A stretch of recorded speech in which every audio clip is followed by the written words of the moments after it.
As a Russian, what do you miss the most after the Western sanctions? Ivan Novozilov. Russian, interested in world history and politics. 1. If you speak of Western goods, it's nothing. Really. I guess I'll miss original spare parts for my new car, have my doubts about Chinese copies. 2. If you speak of services, it's Steam. 3. I miss business opportunities, working with Asia is less profitable, and ease of payments. 4. I miss travel opportunities, not that I use them much, but had some plans for retirement. Nick Ladishkin. Most of all, I miss my confidence in being surrounded by adequate people who would be against starting aggressive wars and being responsible for supporting war crimes. I miss not being seen as a part of a nation hostile towards every other part of the world apart from third world dictatorships. I miss my Ukrainian friends who can't forgive my whole nation for waking up to the sound of rockets. Miss the employer that almost hired me but then rightfully considered that hiring a Russian would be toxic for work environment. Miss my previous employer that had to cut expenses and terminate 1/2 of the company because it was integrated in the international supply chain and had partners all over the world. I miss not feeling a hostage in my own house. Tanya Baramzina lives in Moscow. None of the sanctions bother me as much as those poor innocent people and children that get killed every day. And I miss freedom of speech and human rights a lot more than Levi's jeans or Apple Pay, really minor inconvenience. Max Capri. From the first day of this horrible war I've lost my normal life. I can't doing my daily job, realizing Russian army kills hundreds of civilians in Ukraine. Here in Russia society just split it at two, those who understand Putin is the war criminal and those who support him, they're idiots. Mainly I miss the feel of being able to work and travel around the world and say my own opinion without fear of being jailed. We all are guilty of letting it happen. What screams I'm ex-military? Choranatne Kazan. Communication methods I picked up as an ROTC that most civilians don't understand. Knife hands but credit. In Thailand it is generally impolite to point. NATO phonetic alphabet. Bravo 6 Alpha. Pardon? B Bangkok 6 Romerical Godemit. Using hand signals of any kind. People expect me to verbally say every damn thing. O'clock directions I'm on your 8, enemy, 2 o'clock high. Yes, I said that in Call of Duty and none of the kids understood me despite it being said by pretty much every AI unit in single player. 24-hour communication. You should usually see in most of my answers already. I rarely say 500 am, but use 0500 instead. And a similar equivalent in Thai language. Looking up for the correct communication protocols, positions, and titles to talk to higher ranked officials, like budget planning for fiscal year 20XX. At ACFO John Mackenzie, when dear Mr. Mackenzie, about the budget for 20XX, I have. Is enough. General demeanor of mine, standing at parade rest when listening to my boss. Not using umbrella. My girlfriend had to tell me many times that it's okay for me to use umbrellas now. Snapping to attention when someone comes into the room. Bowing when entering or leaving a meeting in progress. Preference for shorter hair and nails. The F-gig line. I'd be damned if it gets screwed up. Why I take so long to pee. One minute peeing, another spent fixing the damn gig line. Aversion to putting hands in pockets. Catch myself doing it? I'll quickly take my hands out of it. How to test me? Sing a verse of any Thai military hymn, and I'll continue for you. Start walking. I'll soon get into cadence. Or play some marching music, I'll show you. ATTNNNNN and I'll start puffing up.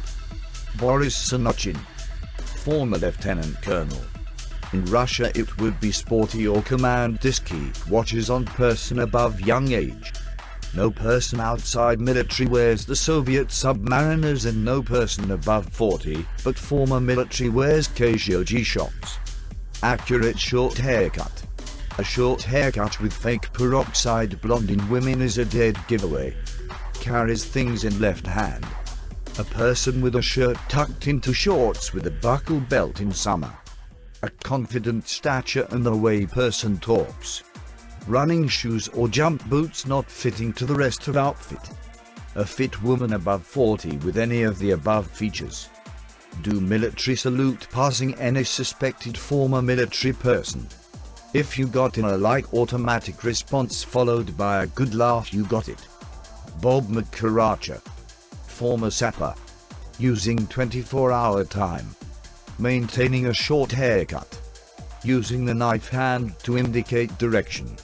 Eating quickly, a hard habit to break. Carrying things in your left hand. Leaves your right free to salute. Another hard habit to break.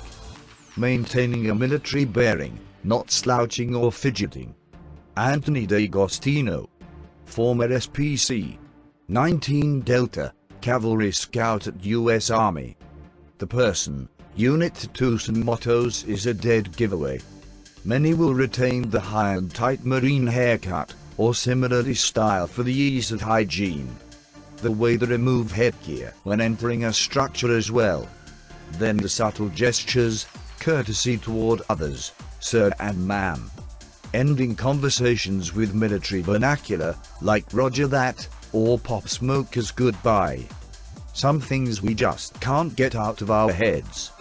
A tendency towards patriotism that they aren't ashamed of. Willing to get the job done, not maybe, done. Houses with flags, either well lit 24 hours, or removed before nightfall.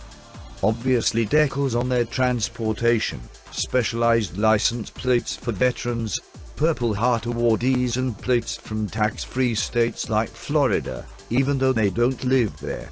Some veterans will stick out for a lifetime, others will blend in so well, you are shocked to find out. There is no specific type, and the ratio is probably 30-70, with most being unseen until the need arises. I still wear my boonies in the sunny days and my unit shirt now and then, but my tattoos are a dead giveaway. Richard Perry.